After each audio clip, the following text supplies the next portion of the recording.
Exams are yes, that's fine.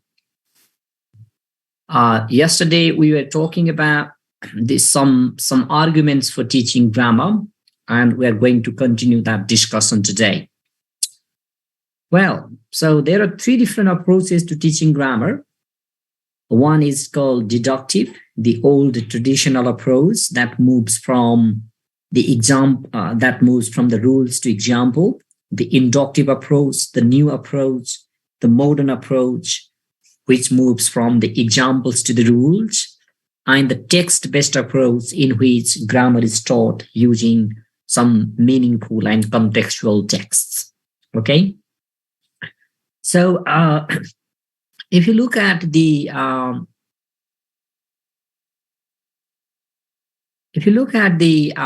deductive approach, this is the approach to teaching grammar, which starts with the presentation of a rule and is followed by examples in which the rule is applied. Okay, so the deductive approach is a traditional approach to teaching grammar. In fact, this deductive approach was used in the grammar translation method in the history of language teaching. If you look at long back, this is also called rule-driven learning. Rule-driven learning means the learning which is guided by the rules. So it is an approach to language teaching in which the learners are taught rules first and given specific information about their language, then apply the rules when they use the language. Language teaching methods which emphasize the study of the grammatical rules of a language. For example, the grammar translation method, you make use of the principle of deductive learning. Okay, so grammar translation method. This deductive approach was used in the grammar translation method. Okay, from the definition, it becomes clear that the deductive approach, practice with relevant language material takes place only after the presentation of explicitly formulated rules. First, we teach the rules, then only we ask the students to practice language item or language material based on the rules. The deductive approach is often called an academic and scholarly approach to teaching grammar. This is also called academic approach or a scholarly approach to teaching of grammar. It was used to teach Greek and Latin languages under the grammar translation method. This was the method of grammar teaching used to teach the Greek and Latin languages under the grammar translation method. However, it should be remembered that the deductive approach is not necessarily dependent on translation. In deductive approach, there can be some translation, but that is not necessary. Translation of material into the student's mother tongue is not the requirement in the deductive approach. Now, what is the classroom procedure of deductive approach? The classroom procedure of any method, like the deductive or inductive, is not always fixed and final. However, we generally follow the following methodological procedure in the classroom situation. Presentation of rules, description and explanation of presentation of rule by the teacher. The teacher presents the rule to the students. For example, if you are teaching articles, you start with the rules of the definite and indefinite articles. If you are teaching preposition, for example, you start with the rules of teaching prepositions, where in which situation, which preposition used, for example. Okay, description and explanation of rules either in the target language or in the tongue. That description and explanation of rule by the teacher, that explanation can be in the target language or in the mother tongue of the learners. Description and explanation of the grammatical rules. Okay, providing some examples. Look, example is only here. First, we present the rule, we describe the rule, explain the rule, and then only example here, asking the learners to memorize the rules. The students memorize the rules. The learners memorize the grammatical rules. And finally, the learners will have some practice. Okay, the learners with some, providing the learners with some exercises for practice. There is a practice, and often you can also make the comparison between the target language and the mother tongue. Some comparison is also possible in this approach, making comparison and contrast. Making comparison and contrast means finding out the similarities and differences between the mother tongue and the target language rules. For example, if you're teaching some grammar items, maybe tense, you'll compare whether that particular tense is used in Nepali or not. If the learner's mother tongue is Nepali. So this type of, if you look at the classroom procedure of this method, एउटा कुरा तपाईले ख्याल गर्नुस् है यहाँनिर साथीहरु बुझ्नलाई सजिलो कन्ठ अन्धधुन्ध कन्ठ पार्ने हैन तपाईले के गर्नु पर्यो भने यसलाई बुझ्नु पर्यो बुझेर यसलाई क्रिटिकल पर्सपेक्टिभबाट हेर्नु पर्यो प्रेजेन्टेसन प्र्याक्टिस र प्रोडक्सनकै सेन्समा यिनीहरु चाहिँ यो स्टेजेसहरुमा आएको छ प्रेजेन्टेसन डिस्क्रिप्सन or explanation भनेको is a part of presentation, providing some examples and asking the learners to memorize the rules here, some practice. That is the process of this deductive approach. This is a classroom procedure of this approach. Your theoretical part ma ma अलि छिटो कुदिरहेको छु है तपाईले यो पढिराख्नु भएको छ not unfamiliar topic for you त्यसै कारणले गर्दा हामी अलिकति स्याम्पल क्वेशन आन्सरहरु स्याम्पल लेसन प्लानहरु हेर्नु पर्ने भएको कारणले गर्दा म यसमा अलि स्पिडमा गइरहेको छु केही बुझिएन भने सोध्न सक्नुहुन्छ in the chat box. Now what are the advantages? Okay, there are some advantages.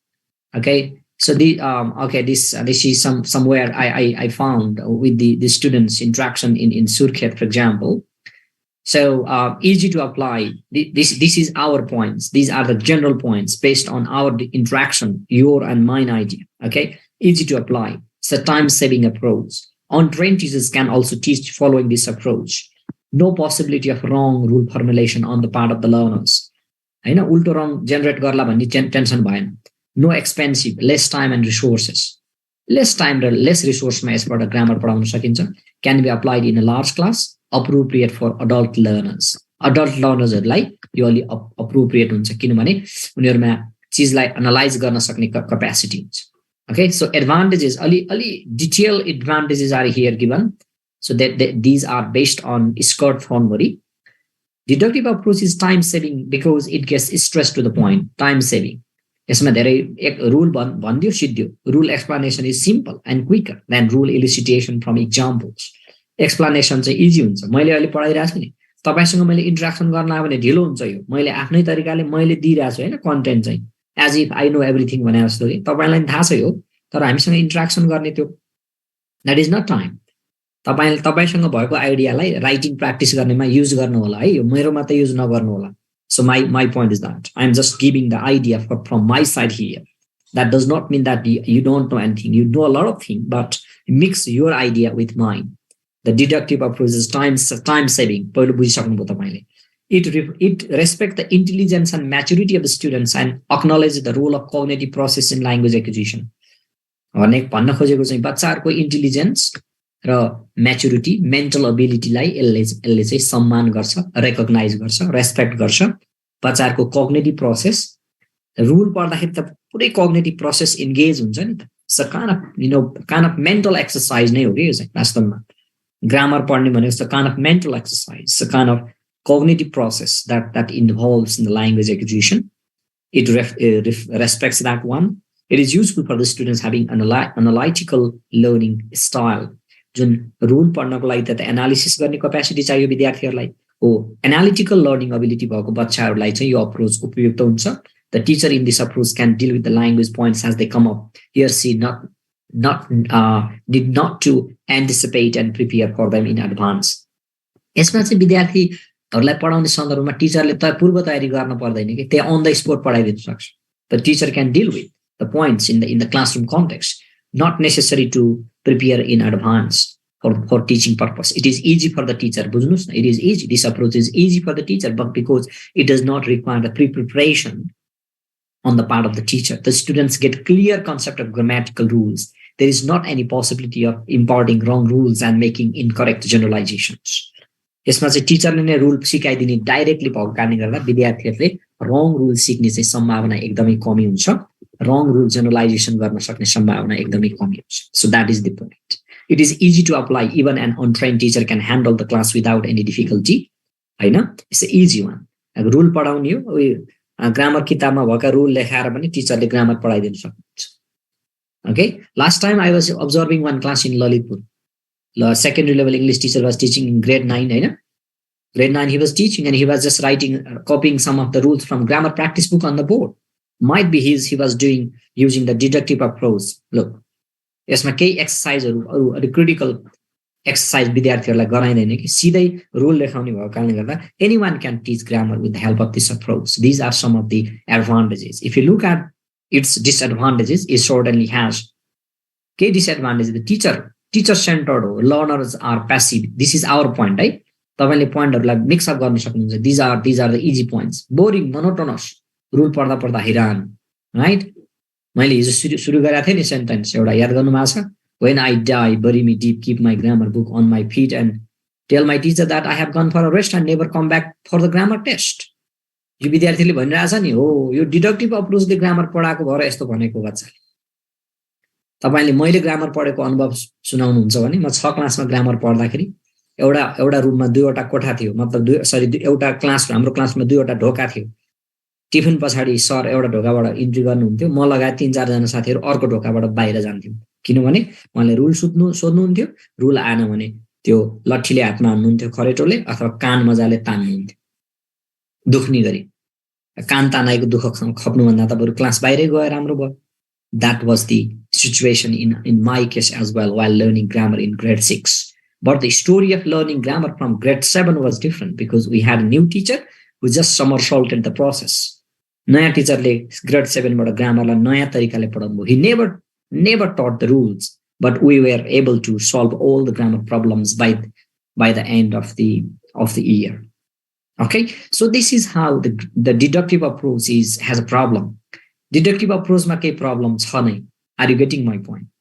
Deductive approach ma के छ त भन्दाखेरि समस्या boring, monotonous, old method, oldest method maybe, does not focus on the use of language. Language को rules लाई यसले जोड दिँदैन. It focuses on learning about the language rather than learning the language itself. Less chance for the students for language practice. Learning is not long lasting. Learning long lasting हुँदैन. आज सिक्यो भोलि बिर्स्यो. That is the deductive. हाम्रो बच्चाहरुलाई rule आउँछ तर they cannot apply the rules in context. Are you getting my point?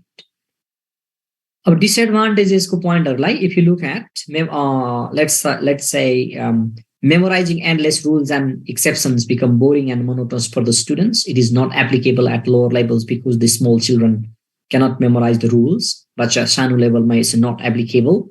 Students know only about language, not the language itself. भन्न खोजेको यो 3 नम्बरको पोइन्टले भन्न खोजेको कुरा बच्चालाई ल्याङ्ग्वेजको बारेमा थाहा हुन्छ. सब्जेक्ट प्लस भवन 5 प्लस अब्जेक्ट भन्छ बच्चाले, तर त्यो सेन्टेन्स युज गरेर रियल कन्टेक्स्टमा त्यो स्ट्रक्चरलाई रियल कम्युनिकेटिभ कन्टेक्स्टमा चाहिँ प्रयोग गरेर excuse me can I have a glass of water चाहिँ भन्न सक्दैन के, कम्युनिकेसन गर्न सक्दैन. रुल जानेको तर बोल्न नजानेको बच्चा हुन्छ.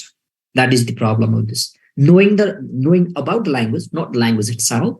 It is spoon feeding approach and it cannot foster creative potential of the learners. Spoon feeding approach. उही दूध पियाले चम्चाले दूध पियाइदिए जस्तो के सानो बच्चालाई आफैले चाहिँ केही नगर्ने. बुझ्नुहुन्छ नि? हो यस्तो खालको बच्चा हामी बडी डिपेन्डेन्ट बच्चाहरू बनाइदिन्छौँ. This is the problem with this approach. अब कहिलेकाहीँ चाहिँ तपाईलाई के भनिदिन सक्छ भन्दाखेरि एउटा हेर्दिउँ न. ओके, एउटा यहाँ तपाईको लागि यो थिंकिङको लागि sample lesson plan for teaching reported speech following what? Deductive approach. Deductive approach प्रयोग गरेर रिपोर्टेड स्पीच पढाउनको लागि हामीले स्याम्पल लेसन प्लान बनाउनु पर्यो भने कस्तो खालको लेसन प्लान बन्ला? I'm just thinking about this one and you can see here presentation of examples from the classroom context, declarative sentence, present tense. Reported speech पढाउनु पर्यो, तपाईलाई स्याम्पल लेसन प्लान बनाऊ भन्यो भने हामी हेरौँला लेसन प्लान पनि, तर तपाईलाई यो चाहिँ आइडिया पनि चाहिन्छ कि फेरि. लेसन प्लान एउटा हेरौँला, स्याम्पल लेसन प्लान पनि हेरौँला, तर जेनरल आइडिया दिँदैछु म अहिले चाहिँ तपाईलाई rather than one specific lesson plan for this one. हैन, presentation example from the classroom context, declarative sentence, present tense. अब रिपोर्टेड स्पीच त धेरै भेग टपिक भयो, त्यो धेरै एरिया हुन्छ कभर गर्नुपर्ने, त्यो हामी सबै यसमा गर्दैनौँ. हामी के गर्छौं त डिक्लरेटिभ सेन्टेन्सको प्रेजेन्ट टेन्स मात्रै हेर्छौं. फर एक्जाम्पल अथवा कुनै अरु पनि लिन सक्नुहुन्छ तपाईले. यही त एउटा एक्जाम्पल मात्रै हो. फर एक्जाम्पल हैन, example presentation example from the classroom context बाट example or presentation making explanation of okay presentation example. तर तपाईले एउटा कुरो के ख्याल गर्नु पर्यो भन्ने नि, यो डिडक्टिभ अप्रोचमा त पहिला हामी के गर्छौं त भन्दाखेरि पहिला त रुल सिकाउनु पर्यो नि. Okay, making an explanation on the meaning of the sentences. यहाँ यो तपाईलाई एउटा कन्फ्युजन लाग्न सक्छ के यो पहिलो एक्टिभिटी र दोस्रो एक्टिभिटी अथवा पहिलो स्टेज र दोस्रो स्टेज हेर्नुभयो भने यो त इन्डक्टिभको जस्तो आयो भन्न पनि सक्नुहुन्छ तपाईले नो तर एक्जाम्पल त इन्डक्टिभ डिडक्टिभमा पनि अहिले हामी हेरौँला स्कट थर्नबरीले नै दिएको स्याम्पल लेसन प्लानहरू एक्जाम्पल नलेखिकन त रुल पढाउनै सक्दैन नि एक्जाम्पल लेख्ने रुल बुझाउने अनि त्यसपछि बच्चालाई रुल कण्ठ पार्न लगाउने अनि एक्जाम्पलको प्र्याक्टिस चाहिँ पछि गराउने भनेको हो के तपाईहरुलाई हामीलाई एउटा कन्फ्युजन छ कि डिडक्टिभ अप्रोच भनेपछि रुल लेख्नै नहुने हो कि भन्ने पनि लाग्न सक्छ त्यस्तो भन्न खोजे होइन presentation example from the classroom context declarative sentence present tense making an explanation focusing on the meaning of the sentences के गर्ने त टिचरले चाहिँ त्यो सेन्टेन्समा बोर्डमा लेखेको सेन्टेन्सहरुलाई मिनिङ फोकस एक्सप्लेनेसन गर्ने drawing the learners attention to the form of the sentences ask some questions for comparing sentences in the direct speech and indirect speech. For example, बच्चाहरुले यहाँ के गर्छ त बच्चाहरुको ध्यान विद्यार्थीको ध्यान चाहिँ हामी फर्ममा ल्याउँछौं है फर्म भनेको स्ट्रक्चरमा सिकाउँछौं हो यही हो रुल सिकाउने भनेको यही स्ट्रक्चर सिकाउने हो are you getting my point okay structure सिकाउने रुल सिकाउने भनेको चाहिँ अब we are focusing on the structure here okay the forms, the structures, the rules, whatever you say. Control practice, give some simple sentences and ask the students to change them into indirect speech, fill in the blanks, matching, etc. Control practice हुन्छ यहाँले rule को यहाँनेरि focus यहाँनेरि भयो यो step number 3 मा explanation of the rule भयो explanation of the sentences यहाँनेरि भयो हैन यहाँनेरि presentation भयो पुरा बुझ्दै हुनुहुन्छ नि हाम्रो स्टेज हेर्नुभयो भने अहिले तपाईले हेर्नुभयो भने ग्रामर टिचिङको स्टेजको रूपबाट हेर्नुभयो भने प्रेजेन्टेसन प्र्याक्टिस प्रोडक्सन आएको छ के just don't forget this fact we are focusing on presentation यो दोस्रो पनि प्रेजेन्टेसनकै पार्ट हो तेस्रो पनि प्रेजेन्टेसनको पार्टै हो चौथोमा आएर हामीले के गर्यौं कन्ट्रोल प्र्याक्टिस गर्यौं the fourth one is the control practice give some simple sentences and ask the learners to change them into indirect speech or that there might be some fill in the blanks or matching items etc direct or indirect लाई match गर्ने पनि हुन सक्छ conversion गर्ने पनि exercise हुन सक्छ gap feeling टाइपको एक्सरसाइज पनि हुन सक्छ मल्टिपल चोइसको पनि गराउन सक्नुहुन्छ तपाईले which one is the correct indirect form of the sentence भन्ने तरिकाले पनि you can give and finally we have the final stage of the what this is the production stage मा हामी छौं यहाँ and we are in the production phase presentation practice र production step number 1 2 र 3 चाहिँ part of presentation है are you getting my point if not I'll give one sample example lesson plan after some time and you'll get the clear idea of that one pre practice र production भनेको चाहिँ के हो भन्दाखेरि ask each students to make one sentence about themselves and then one student read out the sentence and the next student reports back students report someone's speech view looking at the text or individual sentences with picture or without them tell what your partner said to you विद्यार्थीहरुले अब एउटा sentence बनाउँछ र त्यो चाहिँ एउटा साथीले एउटा अर्कोलाई भन्छ रिपोर्टिङ गर्ने टाइपको एउटा एक्सरसाइज हामी गराउँछौं यसलाई चाहिँ हामी प्री प्र्याक्टिस भन्छौं ग्रामर टिचिङको अस्ति हामीले ल्याङ्ग्वेज फंक्सन टिचिङमा जुन अथवा टिचिङ स्पीचमा teaching let's say teaching speaking or teaching language function ma we said we follow the presentation practice and production lesson sequence यहाँ पनि we are following presentation practice and production lesson sequence तर step number 1 2 र 3 चाहिँ के को part हो त यो presentation भित्रकै sub पार्टहरु okay let me use one sample lesson plan that is based on deductive approach to teaching grammar okay deductive approach मा आधारित भएको एउटा sample lesson plan हेरौं Yo, sample lesson plan that I have used here is adapted from Scott Thornberry's book entitled How to Teach Grammar. Scott Thornberry ko How to Teach Grammar भन्ने बुकबाट adapt गरेको activity हो. This is not my own original idea, but this has been contextualized for you. यो चाहिँ Nepali context को लागि चाहिँ मैले के गरेको त यसलाई त्यहाँको कन्टेक्स्टलाई त्यसको आइडियालाई यसलाई चाहिँ अड्याप्ट गरेको लेसन प्लान हो. Okay? Lesson plan teaching used to using translation. This is for elementary level. And used to भन्ने स्ट्रक्चर पढाइ भइरहेछ यो लेसनमा. यसमा फलो गरेको मेथड चाहिँ ट्रान्सलेसन हो. याद गर्नुस्. डिडक्टिभ अप्रोच भनेको ग्रामर ट्रान्सलेसन मेथडको को अप्रोच हो त्यसैले some sort of translation is possible in this approach deductive अप्रोचबाट ग्रामर पढाउँदाखेरि केही ट्रान्सलेसन गर्नु चाहिँ यो अप्रोचमा सम्भव हुन्छ अब यसको स्टेज युज टु भन्ने त थाहा छ नि I use to play football in the past use to भनेको के हो त पास्टमा हामीले रेगुलर गरेको एक्सन तर अहिले हामी गर्दैनौँ भने त्यतिखेर हामी युज टु स्ट्रक्चर प्रयोग गर्छौँ हो त्यही कुरा चाहिँ यहाँ टिचरले पढाउँदै हुनुहुन्छ यसैको लागि चाहिँ हामीले के स्टेजेस फलो गरेका छौँ हेर्नुहोस् त step number 1 presentation step number 2 explanation step number 3 control practice याद गर्नुहोस् है स्टेप नम्बर 3 कन्ट्रोल प्र्याक्टिस र स्टेप नम्बर 4 चाहिँ फ्री प्र्याक्टिस अथवा production if you look at the stages लेसनको सिक्वेन्स हेर्नुभयो भने प्रेजेन्टेसन प्र्याक्टिस र प्रोडक्सन हो यहाँ हामीले दोस्रो नम्बरमा राखेको एक्सप्लानेसन चाहिँ is a part of presentation यो चाहिँ के हो त part of presentation PRESEN TATION प्रेजेन्टेसनकै पार्ट हो यो तर यसलाई हामीले स्पेसिफिक बनाउनको लागि तपाईलाई बुझ्न सजिलो होस् भन्नको लागि चाहिँ यसलाई छुट्टै एक्सप्लानेसन भनेर राखेको are you getting my point अब कसरी पढाएको छ ल हेर्नुहोस् है त the teacher writes the following sentences on the board टिचरले सेन्टेन्स राख्नुहुन्छ लेख्नुहुन्छ बोर्डमा प्रदीप सानो छँदा रुन्थ्यो तर अहिले उ रुँदैन she asks the students to translate this sentence into English if they cannot she supplies this नेपालीमा लेखेको छ यो प्रदीप सानो छँदा रुन्थ्यो भन्ने नेपालीमा लेख्ने किन ट्रान्सलेसन टेक्निकै युज गरेको कुन लेभलमा पढाइरहेछौँ हामी elementary basic level lower secondary level 4-5-6 कक्षासम्म नेपालमा यो मजाले fine you can see Pradeep use to cry when he was young but now he does not cry okay so step 2 मा अब हामीले यो एक्जाम्पल प्रेजेन्ट गर्यौँ याद गर्नुहोस् this is the deductive lesson plan is deductive 1 तर हामीले कन्टेक्स्ट क्रिएट गर्नको लागि यो प्रेजेन्टेसनमा एक्जाम्पल लेखेको है त्यसैले डिडक्टिभ लेसन प्लानमा एक्जाम्पल लेख्नै नहुने भन्ने तपाईसँग भ्रम छ भने त्यो हटाइहाल्नुहोस् this is the example given by Scott Thornbury is one of the popular methodology man in the field of teaching grammar are you getting my point Thornbury's book is a prescribed textbook for master's level students in Nepal who are doing ELT course.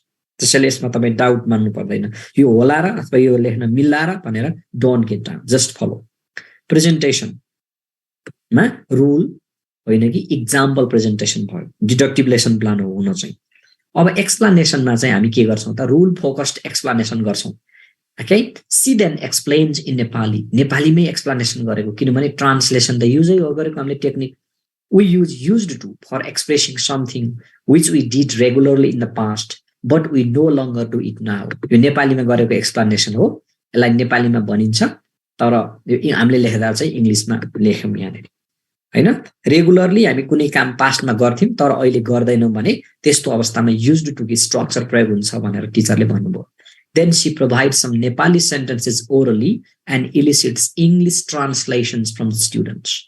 अब यहाँ चाहिँ के गर्नुभयो त टिचरले चाहिँ के Nepali sentence लेख्नुभयो र त्यसको इक्विभ्यालेन्ट इङ्ग्लिस सेन्टेन्सहरू चाहिँ विद्यार्थीहरूलाई भन्न लगाउनु भयो म काँक्रो चोर्थेँ तपाईँ पनि चोर्नुहुन्थ्यो होला सानो सानोमा होइन so I use to steal cucumber म घाँस काट्थेँ I use to cut grass etcetera then she provide some English sentences orally and ask them to translate into Nepali for example I use to drink wine Hira did not used to swim, Jamo used to play tennis, and so on. Teacher then elicits in Nepali that used to has only past meaning and has no present form. Therefore, the student sentences like the following are ungrammatical. Okay, just a second page.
That's a very good question. I can see it is not compulsory to present in Nepali while following the deductive approach. यो चाहिँ एउटा example मात्रै हो.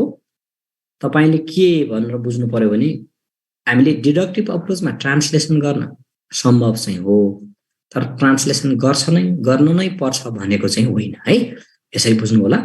तपाईले यो दोस्रो नम्बरको stage भनेको एक्सप्लेनेसन हो. यो ग्रामेटिकल एक्सप्लेनेसन भइरहेको छ. टिचरले रुल बुझाउन खोजिराख्नु भएको विद्यार्थीलाई. बुझ्दै हुनुहुन्छ? The teacher is trying to make the learners understand the rule in the second phase, in the explanation phase. यो हामीले पहिलो स्टेजमा कन्टेक्स्ट सेट गरेको. प्रेजेन्टेसनमा हामीले त्यो एक्सप्लेनेसनको लागि हामीले एउटा ब्याकग्राउन्ड क्रिएट गरेको हो रुल बुझाउनको लागि. In order to make the students understand the rule, we created the context in the explanation in the first stage. And the second phase मा हामीले के गर्यौं त एक्सप्लेनेसन गर्यौं. हैन? Just that the teacher then explains in Nepali that used to has only past meaning. हैन? Used to को past meaning मात्रै हुन्छ भन्नुहुन्छ टिचरले. किन used to को चाहिँ present meaning हुँदैन. It does not have present form. Present form हुँदैन. The sentences like the following are ungrammatical. Krishna uses to smoke भन्दैनौं हामी. यसको लागि हामी के भन्नुपर्छ? Krishna smokes भन्नुपर्छ अथवा Krishna is in the habit of smoking भन्नुपर्छ. So this is what the teacher explains in the second stage. Now अब पहिलो र दोस्रो स्टेजबाट हामीले के गर्यौं त विद्यार्थीलाई रुल बुझाउन प्रयास गर्यौं. अब यहाँनेरि के गर्छ त कन्ट्रोल प्र्याक्टिस गर्छ. तपाईले एउटा स्टेज थपेर चाहिँ यहाँनेरि the memorization of the rules by the student something मजाले पाउनुहुन्छ. यो तपाईले don't worry for the screenshot, you will get this the PDF version of this one. अब कन्ट्रोल प्र्याक्टिस हुन्छ यहाँनेरि. The teacher provides the following outline. टिचरले यो outline provide गर्नुहुन्छ. I used to when I was but I stop because I. म सानो हुँदाखेरि यस्तो गर्थे तर म अहिले यो गर्दिन किनभने भन्ने खालको चाहिँ एउटा स्ट्रक्चर टेम्प्लेट प्रोवाइड गर्नुहुन्छ र यो टेम्प्लेटमा यो स्ट्रक्चरमा चाहिँ विद्यार्थीहरूले राइटिङ प्र्याक्टिस गर्छ. The teacher provides the outline. I used to do something when I was a child but I stop because I डट. Okay. He asked the students to write 2 sentences of their own using this model and compare in groups of 3. Okay? विद्यार्थीहरूले यो सेन्टेन्सहरू for example, can you try this one? I used to drink alcohol when I was as 25, but I stopped because I have encountered health problems, something like that. Okay? Now, pre-practice ma the teacher asks the students to work in pairs and ask about their past habit. Pre-practice में के हुन्छ? अस्ति हामीले presentation practice प्रोडक्सनको difference पढ्यौं नि. कुरो के हो? प्रेजेन्टेसनमा टिचरले के बुझाउने हो? प्रेजेन्टेसन भनेको आई डु भनेर पढाएको थियौं यहाँ. याद गर्नु भएको छ? सम्झिनु भएको छ? त्यही थ्योरीलाई हामीले यहाँ प्र्याक्टिसमा ढाल्नु पर्यो के. अब यो थ्योरी र प्र्याक्टिस यसरी जानु पर्यो. आई डु हो यो. प्रेजेन्ट एक्सप्लेनेसन पनि आई डु नै हो. यो प्रेजेन्टेसन पनि आई डु, जो एक्सप्लेनेसन पनि I do. It's a part of presentation. हैन? कन्ट्रोल प्र्याक्टिस भनेको यो के हो त? वी डु हो. वी डु भनेको विद्यार्थी र शिक्षकले सँगसँगै गर्ने भनेको, टिचरको सपोर्टमा गर्ने भनेको. र प्र्याक्टिस अथवा प्री प्र्याक्टिस अथवा प्रोडक्सन भनेको चाहिँ के हो त? यु डु हो. This is something the students do freely in their own without teacher support. यसरी यो लेसन प्लान चाहिँ अर्गनाइज भएको छ. र अहिलेसम्मको छलफलमा केही कन्फ्युजन छ भने you can write down in the chat box. हामीले एउटा डिडक्टिभ अप्रोचको लेसन प्लानको एउटा स्याम्पल हेर्यौं. अघिको रिपोर्टेड स्पिचको पनि यो यस्तै हो. त्यो चाहिँ एउटा टेम्प्लेट मात्रै भयो. यो चाहिँ हामीले ब्लड एन्ड फ्लेस सहित हो. तपाईलाई एक्जाममा लेसन प्लान बनाऊ अथवा how do you teach, can we follow the procedure only in lesson plan. Lesson प्लानमा पनि हो अथवा हाउ डु यु टिच भन्ने क्वेसनमा पनि यो एप्रोचलाई फलो गर्न सक्नुहुन्छ. क्वेसनले how do you teach grammar item अथवा प्रिपेयर अ प्लान अथवा prepare a plan of activities भन्यो भने यो खालको प्रोसिजर चाहिँ हामीले तपाईले लेख्न सक्नुहुन्छ. Any questions?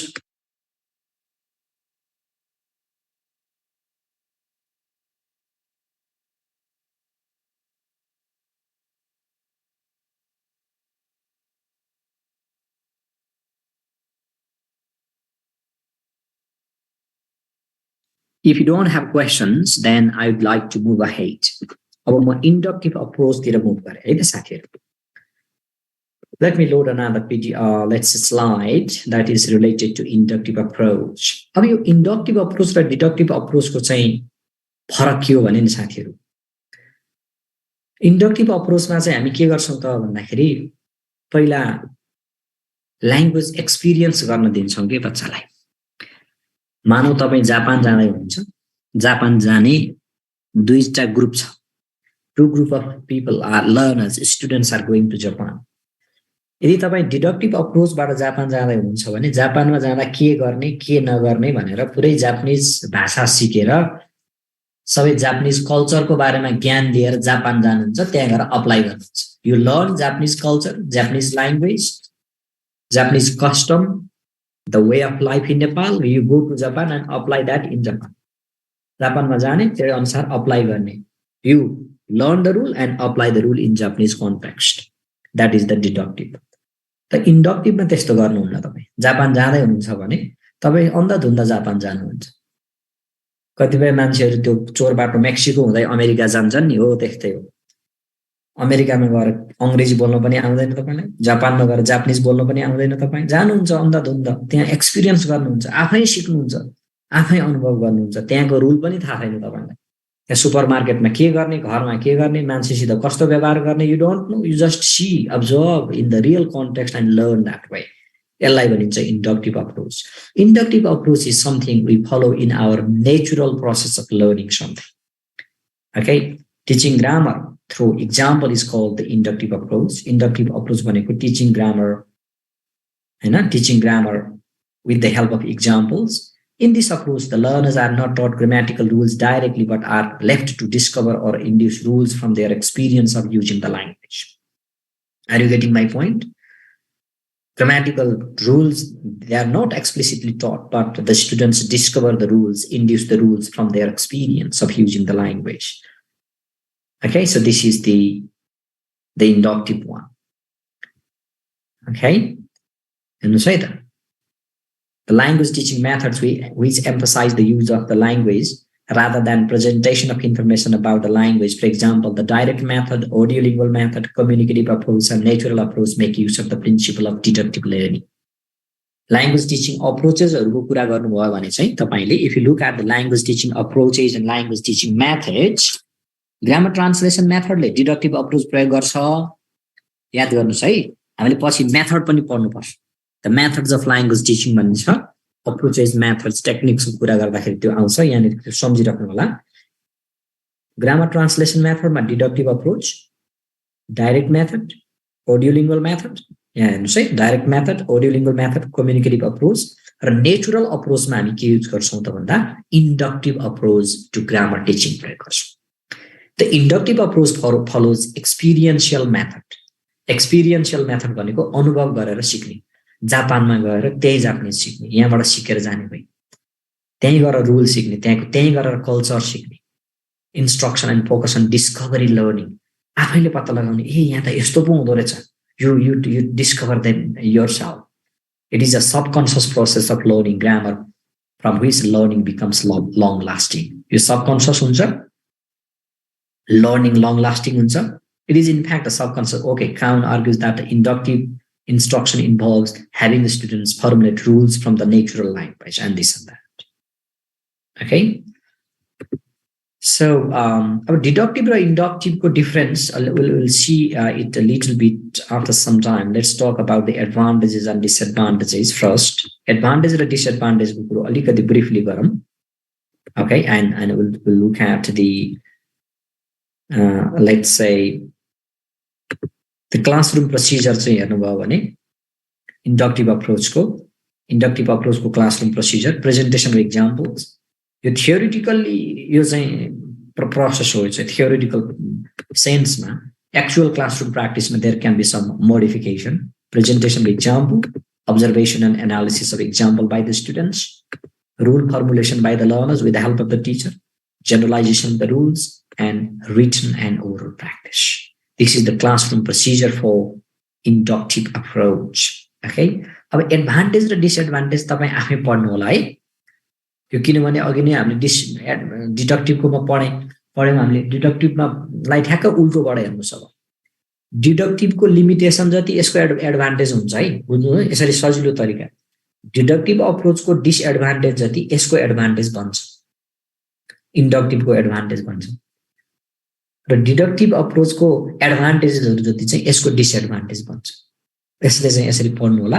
यो चाहिँ तपाईलाई नै मैले छोड्दिएँ यसको एडभान्टेज डिसएडभान्टेज पढ्नको लागि I think you can do it है पढ्यो भने बुझिने पोइन्टहरु छन् यसलाई चाहिँ पढेर बुझ्नु होला म अब डिफरेन्सतिर गएँ it's a very slight differences some minor point of differences are given here they are just opposite concept the opposite concept one deductive approach moves from the rules to examples rules from examples and inductive moves from examples to rules it moves from general to specific and inductive moves from specific to general deductive is direct and straightforward deductive के हुन्छ direct straightforward method हो भने inductive चाहिँ के हो त भन्दाखेरि it takes more time it's a time consuming method हो it is recent modern method हो भने it's a traditional method हो it is used in the GT method grammar translation method मा प्रयोग हुन्छ यो it is used in the direct method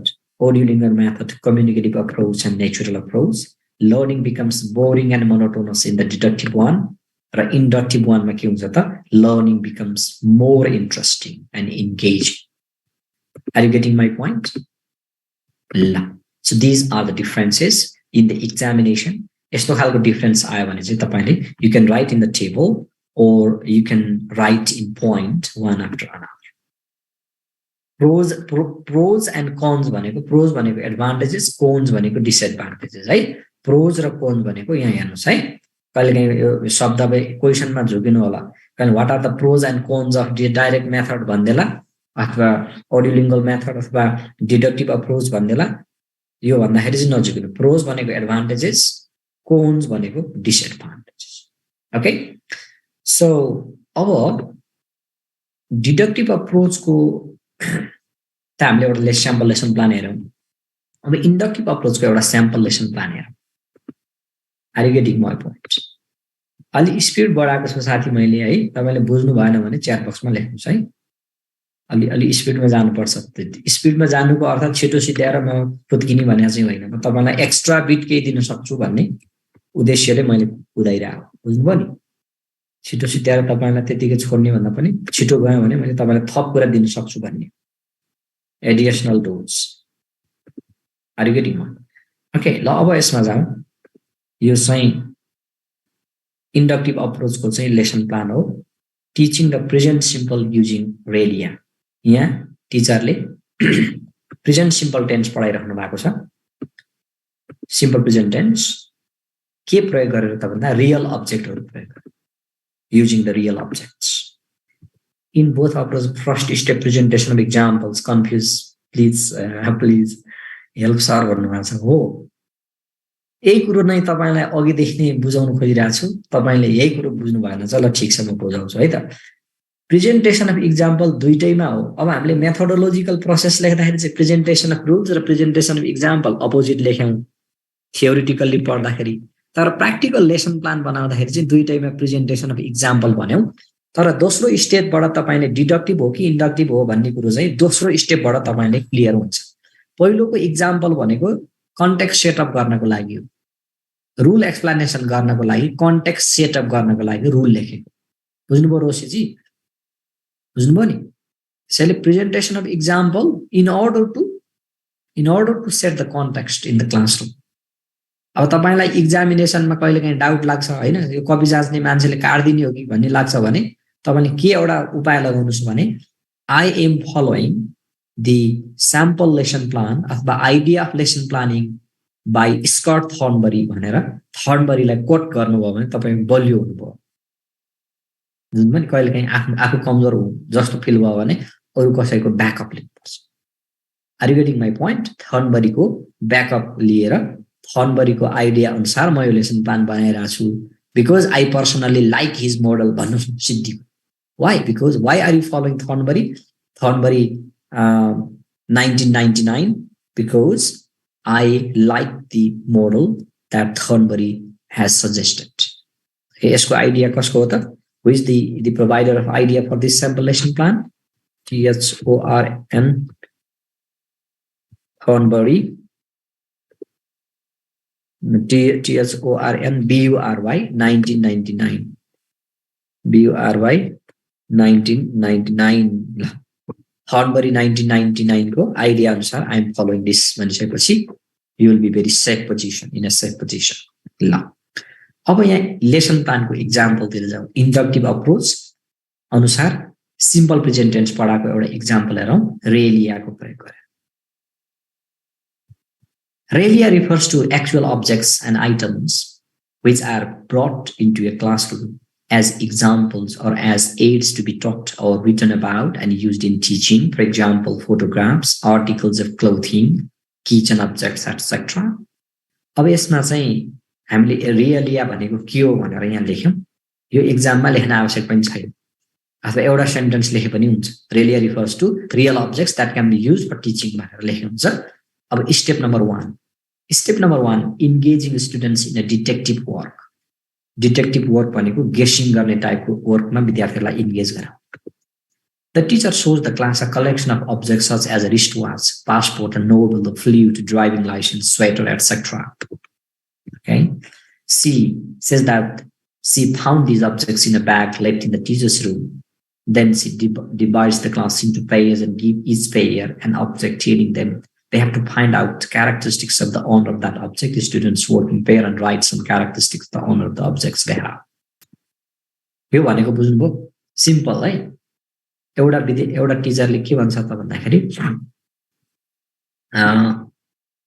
एउटा चाहिँ मैले एउटा ब्याग भेटाएँ भन्नुहुन्छ टिचरले के भन्नुहुन्छ क्लास भन्दा विद्यार्थीलाई मैले एउटा ब्याग भेटाएँ त्यो ब्यागमा मैले यस्तो यस्तो चीज बीज भेटाएँ हैन अब यो चीजहरु बोक्ने मान्छे को हुनु पर्ला अथवा कस्तो खालको होला भनेर गेस गर भनेर टिचरले चाहिँ विद्यार्थीलाई भन्नुहुन्छ कि जस्तै मैले चाहिँ के भेटाएँ त ब्यागमा एउटा हातमा लगाउने घडी भेटाएँ एउटा पासपोर्ट्स भेटाएँ एउटा नोभेल भेटाएँ एउटा फ्लुट भेटाएँ एउटा ड्राइभर्स लाइसेन्स भेटाएँ एउटा क्याप टोपी भेटाएँ अथवा वाटिभर हैन एउटा चस्मा भेटाएँ भन्नु होला त्यसपछि यो लगाउने एउटा चाहिँ मैले चाहिँ मानौ के भेटाएँ त भन्दा स्कार्फ भेटाएँ ल मानौ हैन एउटा चाहिँ मैले के जस्तै लेडिजहरुले लगाउने यो इयर रिङ भेटाएँ फर एक्जाम्पल इयर रिङ पनि थियो ब्यागमा भनेपछि यो पक्का लेडिज हुनुपर्छ भन्छ हैन यो बाँसुरी बजाउने मान्छे भेटाएपछि विद्यार्थीले के भन्छ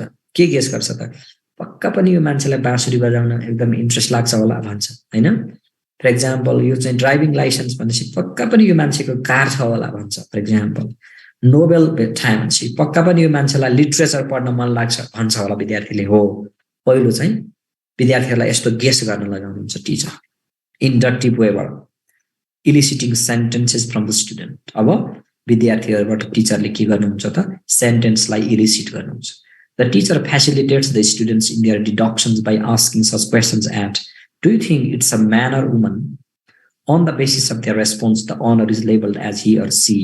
The teacher then supplies the necessary vocabulary item and elicit sentences from the students. After that, she writes the sentences which are elicited from the students on the board. For example, he plays the flute, he rides a motorbike, he reads novel, he goes swimming. Swimming customs समान भन्यो भने swimming जान्छ हैन अब विद्यार्थीहरुले माथि guess गरेका सेन्टेन्सहरुलाई माथिको पार्टमा जुन पहिलो स्टेजमा विद्यार्थीले गेस गर्छन् त्यसको आधारमा टिचरले केही सेन्टेन्सेसहरु इलिसिट गरेर बोर्डमा लेख्नुहुन्छ र यी इलिसिट गरेका सेन्टेन्सहरु चाहिँ सिम्पल प्रेजेन्ट टेन्समा हुन्छ याद गर्नुस् त सबै they are all in the simple present tense पहिलो र दोस्रोमा अब हामीले के गर्यौं एक्जाम्पल इलिसिट गर्यौं कन्टेक्स्ट सेटअप गर्यौं directing the learners attention to the form हेर्नुस् है अब यो चाहिँ हामीले इन्डक्टिभ अप्रोच पढ लेसन प्लान बनाइरा छौं तर पनि विद्यार्थीहरुको ध्यान त अब फर्ममा त ग्रामरमा त लानै पर्यो स्ट्रक्चरमा त लानै पर्यो तेस्रो स्टेजमा यो गर्यौं the teacher highlights the final yes इएस of the verb in each sentence हो यहाँको यस इएस छ यसलाई चाहिँ टिचरले हाइलाइट गर्नुहुन्छ अन्डरलाइन गर्नुहुन्छ the purpose of which is to draw the learners attention to the form of the verb. C then makes the learners clear about the time reference implied by the verbs by asking questions like, are these sentences in present, past or future? But time reference ma teacher le चाहिँ विद्यार्थीहरुको ध्यान केन्द्रित गर्नुहुन्छ के यो सेन्टेन्सहरु present past future के हो Are these activities happening right now or do they happen every day?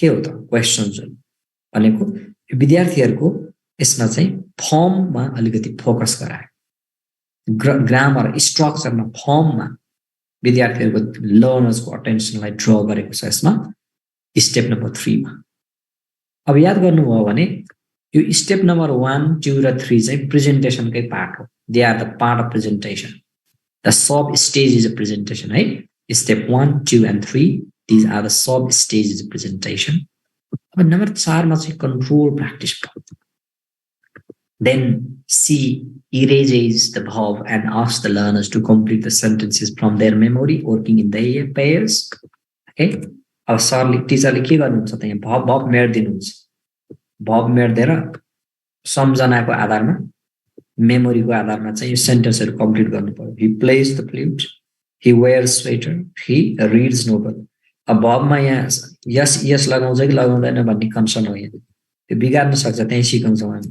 yes बनाइदिन्छौँ okay it's a kind of control practice के हुन्छ फर्म फोकस्ड प्र्याक्टिस हो है यो कन्ट्रोल प्र्याक्टिस के हुन्छ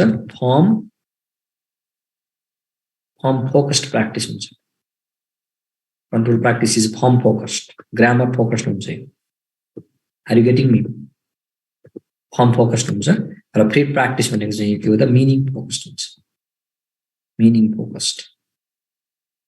meaning focused हो this is the meaning focused practice that we do in the classroom okay the teacher asks the students to write similar sentences about any person in the classroom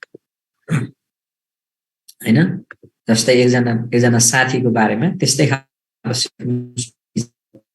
similar sentences the students start writing sentences individually विद्यार्थीहरुले individually लेख्नुहुन्छ यहाँनेरि teacher moves around the class provides vocabulary where necessary vocabulary support चाहिँ गर्नुहुन्छ टिचरले and suggest improvements र यो चाहिँ सुधार गर भन्नुहुन्छ finally individual students read out their sentences and the other students guess who is being described are you getting the point well organization मा हेर्नुभयो भने यो लेसन प्लानमा पनि प्रेजेन्टेसन प्र्याक्टिस र प्रोडक्सन पीपीपी लेसन सिक्वेन्स प्रयोग भएको छ स्टेप 1 स्टेप 2 र स्टेप 3 भनेको प्रेजेन्टेसन हो एक्जाम्पल प्रेजेन्ट हामीले के गर्यौं त कन्टेक्स्ट सेटअप गर्यौं एक्जाम्पल इलिसिट गर्यौं विद्यार्थीहरुबाट एक्जाम्पल आयो प्रेजेन्टेसन अफ एक्जाम्पलै हो यहाँ पनि हेर्नुस् त यहाँ चाहिँ प्रेजेन्टेसन भन्दा पनि इलिसिटेसन अफ एक्जाम्पल यो चाहिँ के हो त वास्तवमा के हो त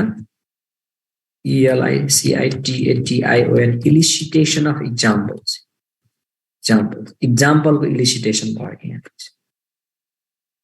This is where we have elicited the examples, elicitation of examples. Okay. Your test open is a part of presentation. Chauthो is a practice. Control practice पनि भन्छौं यसलाई हामी र finally production, meaning focused. Can we follow same sample in the exam? Oh, yes. त्यही भएर त नि दिएको मैले एक्जाममा नहुने भए त म किन भन्थे र presentation is difficult to set या अ बिट कम्प्लिकेटेड एक्जाममा मजाले फलो गर्ने follow this one this is the Thornbury's model this is very nice model I love this grammar teaching let's say lesson plan in fact or grammar teaching procedure lesson plan how do you teach grammar भन्यो अथवा what are the stages of teaching grammar अथवा prepare a lesson plan for teaching grammar भन्ने खालको क्वेशनमा तपाईले यो स्टाइलले लेख्न सक्नुहुन्छ Do you have any more questions about this one? No? Okay, now let's stop this one here and let me very briefly talk about the text-based approach to teaching grammar. अब यो inductive approach र deductive approach मा चाहिँ एउटा समस्या छ के common समस्या छ त्यो कमन समस्यालाई समाधान गर्नको लागि मेथोडोलोजिस्टहरुले चाहिँ टेक्स्ट बेस्ड अप्रोच भनेर एउटा अप्रोचको प्रस्ताव गरेका छन् text based approach to teaching grammar how to teach grammar with the help of text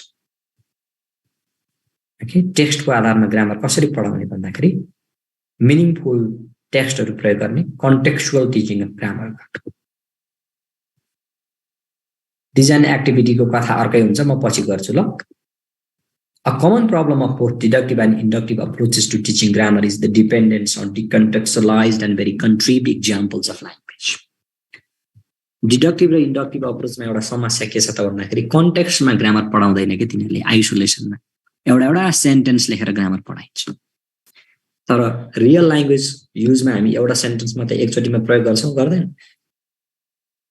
कहिलेकाहीँ एकभन्दा बढी सेन्टेन्स पनि प्रयोग गर्छौँ कहिलेकाहीँ आधी सेन्टेन्स पनि फ्रेज पनि वर्ड पनि प्रयोग गर्छौँ हामी रियल कम्युनिकेसनमा डिडक्टिभ र इन्डक्टिभले कन्टेक्स्टलाई इग्नोर गरे कि grammar टिचिङमा Deductive and inductive approaches to teaching grammar ignore the context, the vital role that context plays in learning a grammar. And therefore, Scott Thornbury has proposed an approach to teaching grammar that is called text-based approach or text-driven approach. Text-based approach अथवा text-driven approach भनेको चाहिँ के हो त भन्दाखेरि एउटा सानो passage दिने त्यो प्यासेजमा कन्टेक्स्ट क्रिएट गरेर त्यहाँबाट ग्रामर पढाउने अप्रोचलाई चाहिँ टेक्स्ट बेस्ड अप्रोच भनिन्छ कुरा बुझ्नुभयो नि जस्तै प्रिपोजिसन पढाउनु पर्यो भने प्रिपोजिसन डोमिनेन्टली युज हुने एउटा पार्ट लिने एउटा प्यासेज लिने जस्तै डिस्क्रिप्सन पहिलाको मिनिङ इन्टु वर्ड भन्ने किताब तपाईहरुले पढ्नु भएको होला धेरैले मिनिङ्स इन्टु वर्ड भन्ने थियो एउटा याद गर्नु भएको छ क्याम्ब्रिज युनिभर्सिटी प्रेसले 11-12 मा पढाइने 11 मा मिनिङ्स into words magic of words heritage of words पढ्नु नि त्यो मिनिङ्स इन्टु वर्डमा प्रिपोजिसन कसरी पढाएको थाहा छ तपाईलाई त्यहाँ रुमको डिस्क्रिप्सनहरु दिएको छ description of a living room भनेको छ त्यहाँ प्रिपोजिसन पढाएको छ हो यस्तो अप्रोचलाई भनिन्छ टेक्स्ट बेस्ड अप्रोच भनिन्छ जस्तै सिम्पल प्रेजेन्ट टेन्स पढाउनु पर्यो भने डेली एक्टिभिटीज माइ डेली एक्टिभिटीजको एउटा पार्ट लिनुस् त प्रेजेन्ट टेन्स कति प्रयोग भएको हुन्छ जस्तै पास्ट टेन्स पढाउनु पर्यो भने एउटा सानो कथा लिनुस् त सर्ट स्टोरी लिनुस् त त्यहाँ डोमिनेन्टली पास्ट टेन्सहरु प्रयोग भएको हुन्छ नि हो this is the approach to teaching grammar in context using larger text contextual text in order to teach grammar is called text based approach to teaching grammar कुरा बुझ्दै हुनुहुन्छ नि अब problem with the deductive approach inductive अप्रोचमा के छ त language at the level of sentence लेभलको ल्याङ्ग्वेजलाई मात्र टिचिङ गरे तिनीहरूले text level language is not used language is decontextualized grammar is not in context learners can use language in the classroom but not outside the classroom बच्चाले के गर्यो त यसको कारणले गर्दा क्लासमा चाहिँ इंग्लिश जान्छ बच्चाले प्रयोग गर्न सक्छ तर बाहिर प्रयोग गर्न सक्दैन जिन्दगीभरि क्लासरुममा मात्रै त मान्छे बस्दैन रियल लाइफमा बाँच्नु पर्यो बाँच्दाखेरि real life language use is not reflected in this approaches वास्तविक जीवनमा प्रयोग हुने ल्याङ्ग्वेज चाहिँ यो अप्रोचमा युज हुँदैन एउटा यो एनईबी राष्ट्रिय परीक्षा बोर्डले एउटा आइटम राइटिङको वर्कसप चलाएको थियो कि सानो सिलमा भक्तपुरमा 1-2 वर्ष अगाडि त्यहाँ हाम्रो काठमाडौँ भ्यालीको भेटरान इंग्लिश टिचरहरुको चाहिँ जम्मा आयो मैले साथीहरुलाई ग्रामरको क्वेशन बनाएर ल्याउनुस् भनेर भोलि भनेको त सबैले एक्सेप्सनल क्वेशन बनाएर ल्याउनु milk is white change into negative टाइपको क्वेशन जिन्दगीमा मिल्क इज व्हाइटलाई नेगेटिभ बनाउनु पर्छ कहिले पर्दैन नि त्यस्तो खालको काम कहिले पनि प्रयोगमा नआउने सेन्टेन्स पढाएर बच्चाले के सिक्छ रियल लाइफमा ल्याङ्ग्वेज युज गर्नै सक्दैन बच्चा क्लासरुममा त भित्र मात्र ल्याङ्ग्वेज युज गरेर त भएन हो त्यो समस्या समाधान यी समस्याहरु जुन कमन प्रब्लम छ डिडक्टिभ र इन्डक्टिभ अप्रोचका कमन प्रब्लमहरुलाई एड्रेस गर्नको लागि यो टेक्स्ट बेस्ड अप्रोच चाहिँ आएको हो text based approach has very new insights it has provided some new insights in the field of teaching of grammar र यसको हामी further detailed discussion will do that tomorrow okay for some technical reason I'd like to कार्यमूलक व्याकरण हैन त sir नेपालीमा यस okay ल ठीक छ यो चाहिँ अब आजलाई मैले यति नै रोके साथीहरु अलिकति I got some personal tasks today to complete because of that र मैले भोलि बिहानबाट लोअर सेकेन्डरीको चाहिँ क्लास ब्रेकआउट गर्ने कुरो गरेको थिएँ हैन for some of my personal task I'll be doing it from the day after tomorrow. पर्सिबाट मात्रै मैले बिहानको क्लास लोअर सेकेन्डरीको चाहिँ बिहानको 6 बजेबाट सुरु गर्छु लोअर सेकेन्डरीको लागि हामीसित अलिकति टाइम पनि छ त्यसैले नआत्तिनु होला साथीहरु सेकेन्डरीको चाहिँ म 8 टाइममा कन्टिन्यु गर्छु र क्लास अलि लङ्गर will make it from tomorrow है यो आजसम्मको छलफलको यो सबै मटेरियलहरु I'll forward to the union team, and you'll get that, and you go through these all materials, including that sample lesson plan. तपाईँले भोलिको होमवर्क चाहिँ त्यो टेक्स्ट बेस्ड अप्रोचको एउटा स्याम्पल लेसन प्लान पनि म तपाईँलाई मेल गरिदिरहेको हुन्छु, त्यो पढेर आउनु प्लिज. टेक्स्ट बेस्ड अप्रोचको स्याम्पल लेसन प्लान छ. Do you have any question? Write down in the chat box if you have.